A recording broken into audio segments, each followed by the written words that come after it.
Parody ഗാനത്തിനെതിരെ കേസെടുത്തത് സർക്കാർ നടത്തിയ ഭരണഘടനാ ലംഘനമാണെന്നാണ് കോൺഗ്രസിന്റെ നിലപാട്. നിയമപരമായും രാഷ്ട്രീയമായും അണിയറ പ്രവർത്തകർക്ക് സംരക്ഷണം നൽകുമെന്ന് പ്രതിപക്ഷ നേതാവ് വി.ഡി. സതീശൻ വ്യക്തമാക്കി. വിവാദഗാനം തരംഗമാക്കി മാറ്റുമെന്നും എല്ലാ ബൂത്തുകളിലും പാടുമെന്നും സണ്ണി ജോസഫും പറഞ്ഞു.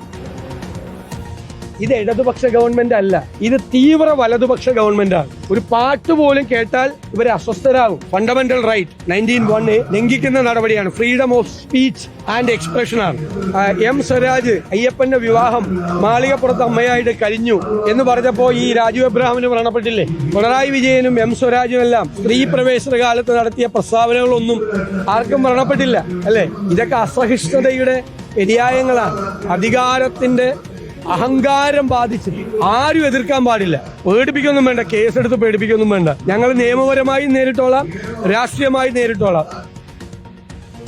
പാട്ടിനെ പ്രോത്സാഹിപ്പിച്ച CPM നേതൃത്വത്തിന് പ്രത്യേകം നന്ദി പറയാം. ഈ പാട്ട് ഇത്ര ഹിറ്റാക്കിയത് വിഷ്ണുനാഥ് മാത്രമല്ല, CPMന്റെ മണ്ടത്തരമാണ്.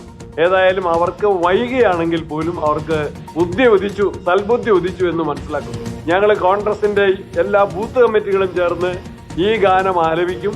ഇത് തരംഗമായിട്ട് മാറ്റും. ഈ ആക്ഷേപത്തിൽ CPM ഇന്ന് കാലിടറി വീഴുകയാണ്. അവർക്ക് പിടിച്ചു നിൽക്കാൻ കഴിയുന്നില്ല. ഈ പാട്ടിലെ വരികൾ കേരളത്തിലെ ജനഹൃദയങ്ങളിൽ പതിഞ്ഞ വരികൾ തന്നെയാണ്. സജോ ദേവസ്യ ചേർന്ന് നമുക്കിപ്പം ഗുഡ് ഈവനിങ് സജോ ദേവസ്യ. കൈവിട്ടു പോയി എന്ന് മനസ്സിലായപ്പോഴേക്കും അതിൽ നിന്നും കൈയെടുക്കാൻ നോക്കുകയാണ്. പക്ഷേ കരുത്തോടുകൂടി ഈ പാട്ടുമായി മുന്നോട്ട് പോകാനുള്ള ഒരു തീരുമാനത്തിലേക്ക് കോൺഗ്രസും ഒപ്പം UDF-ഉം നീങ്ങുന്നു എന്ന് തന്നെയല്ലേ മനസ്സിലാക്കേണ്ടത്? ആദ്യം പാട്ട് ഉപയോഗിച്ചുകൊണ്ടുള്ള പ്രചാരണം, ഇനി പാട്ടിനെതിരെ കേസെടുക്കാൻ നോക്കിയതിനെ കുറിച്ചുള്ള പ്രചാരണം, അങ്ങനെ ഡബിൾ അടിച്ചുവല്ലേ പ്രതിപക്ഷത്തിന്? സുജയ, ഉറപ്പായും സർക്കാരും ഇടതുമുന്നണിയും CPI-യും ഒക്കെ എങ്ങനെയെങ്കിലും ഇതിൽ നിന്ന് തടി രക്ഷിക്കുക, തലയൂരുക എന്നൊരു നീക്കത്തിലേക്ക് എത്തിച്ചേർന്നിട്ടുണ്ട്. അതായത് ഇങ്ങനെ ഒരു കോൺട്രവേഴ്സി ഉണ്ടാക്കിയത് യഥാർത്ഥത്തിൽ ഇടതുപക്ഷത്തിന് സെൽഫ് ഗോളായി മാറി എന്ന തിരിച്ചറിവ് വൈകിയാണ് അവർക്ക് വന്നത് എന്നാണ് ഒരു പ്രധാനപ്പെട്ട കാര്യം.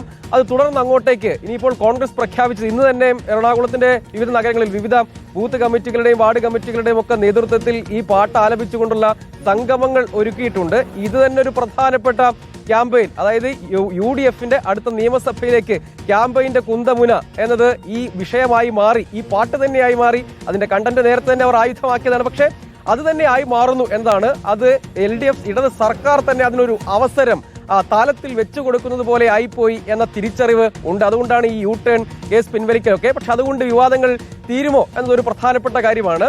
UDF-നെ സംബന്ധിച്ചപ്പോൾ നിലച്ചിരിക്കാതെ ലഭിച്ച ഒരു വലിയ ആയുധം എന്ന് തന്നെ എളുപ്പത്തിൽ പറയാം. പാട്ട് കേട്ടാലും അസ്വസ്ഥതയുള്ള സർക്കാർ, അതായിരിക്കും അടുത്ത പ്രചാരണം എന്നുള്ളത് ഉറപ്പാണ്. Thank you Sajo Devasya.